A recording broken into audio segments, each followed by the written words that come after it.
What's happening, guys? It's your buddy Grizz, and today I wanted to talk about the tanks in Battlefield 1. There's a problem here, and I know there's a problem because if history has taught me anything, it's that I really suck at tanking in Battlefield. I mean, I'm not completely awful, I guess, but I am nowhere near the caliber of, say, the man, the myth, the legendary X Factor.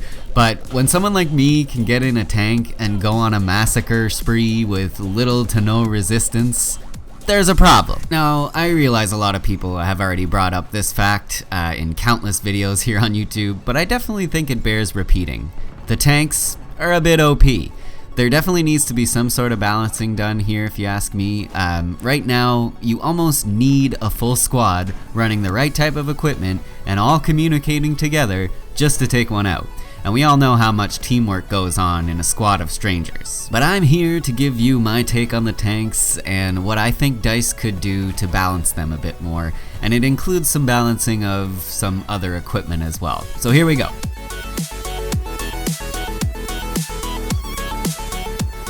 The first thing that I would suggest they do is make the Dynamite more powerful. I mean, come on. If I throw 3 sticks of dynamite down on a light tank and detonate them, that tank should be toast. The Dynamite should be more like the C4 from previous titles. I mean, come on, it's Dynamite! Of course, it's an extremely high-risk maneuver, but with high reward as well. So if you ask me, the Dynamite definitely needs to be more powerful and more like the C4 from previous Battlefield titles. Seeing as you have to get up close and personal with a tank to plant the Dynamite on it, I completely think it should destroy the vehicle. I'm alright with making us work for it too, I really am. You know, make it so that you need to have all 3 packs of Dynamite on the tank to finish it off. And I would be totally okay with the heavy tank and maybe the land ship not being completely destroyed by the Dynamite too, seeing as they're, you know, bigger, bulkier tanks. That'd be fine with me. But like I said, if I'm able to get my 3 Dynamite packs on a light tank, I should get that kill and that vehicle destroyed. You guys with me on that one? Alright, sweet. Next on my list is the AT rocket launcher. Now, I didn't get a chance to test this thing out too much in the beta because of that weird XP glitch thing that was going on. I wasn't able to unlock it myself. As well, when they finally unlocked everything for everybody for like the last couple days of the beta, I was too busy to play a lot. So apologies that I have no footage of this thing, but I wanted to talk about it for a second nonetheless. This thing definitely needs to do more damage as well. Either that or they should make it so that you don't have to bipod out to fire it. Here's the one thing I don't understand. How is it that a soldier from 1914 to 1918 is so much weaker than a soldier from 2014? Judging on looks and size, the Javelin launcher looks way heavier than this AT rocket launcher thing, so how is it that a soldier from the present can shoulder the Javelin and fire that thing standing up, but a soldier from the past can't fire this AT rocket launcher standing up? I mean, okay, I get it. It's World War I and the technology wasn't around back then, so this thing is probably like a prototype weapon at the time, and it's probably super heavy as well. But, like, give us a break somewhere, DICE, you know? Either make this thing hit a little harder, as currently it will do anywhere from, say, 15 to 25 damage on a tank, which is not very much, or let us be able to fire it standing up. It just seems so cumbersome to have to prone out every time you want to fire this thing. If we have to go through that much hassle, we should at least get some better damage out of it. I feel like Battlefield 1 is sort of missing some of that signature fast-paced action that we all know and love from Battlefield titles. All the previous Battlefield titles had, like, you know, pseudo super soldiers that can switch from a submachine gun to a rocket launcher and fire off a round in a split second. That's what makes Battlefield so much fun. It's like semi-realistic, but not at the same time, which is what allows you to have those OMG moments, or should I say MLG moments. One more thing I noticed about the tanks was that your aim is like slightly off when you're using the outside view or the third person view, if you will.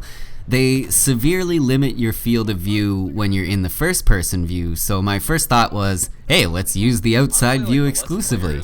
But they've either messed up on the reticle accuracy in the outside view, or they've made it slightly off on purpose as to not make it as easy for someone to land shots using the outside view, because let's face it, you can see a whole lot more that's going on around you when you're using the outside view. And I can't decide whether this is a good thing or not. I guess if they did it on purpose, it's probably because they want you to use the first person view for higher accuracy. Your field of view is obviously severely restricted in this view, so it makes sense that the accuracy would be better.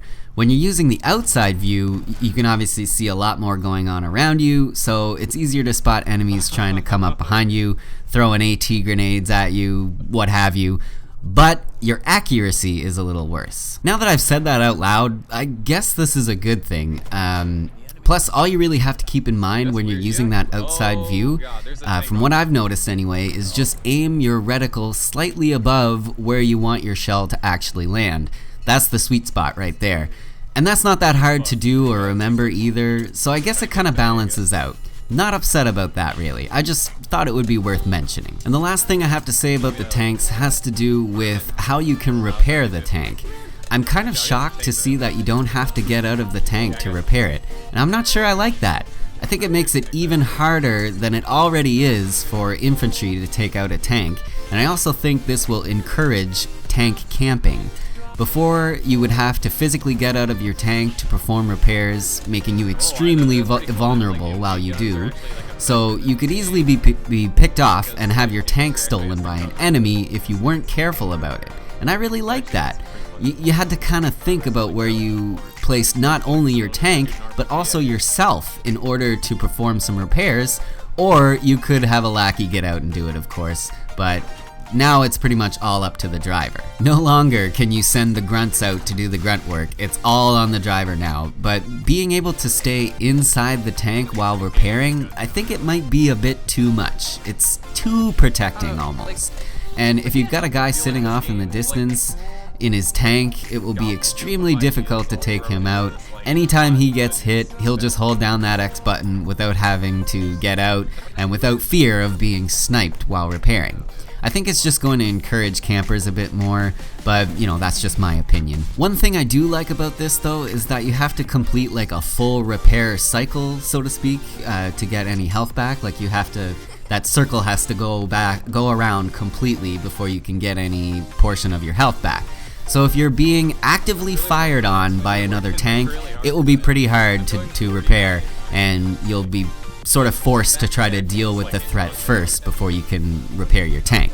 So I do like how that works, but I'm still not convinced that this way is better than making you get out of the tank to repair. I think I like the having to get out better, because I'll really miss being all sneaky tank stealer guy. I used to hide out until they'd get out to repair, and then I'd make my move, kill them, steal the tank, gravy. But I won't be able to do that anymore, and it makes me kind of sad. That's pretty much all I have to say for this video, I guess. Just to quickly summarize all the points I went over. Tanks are kind of OP.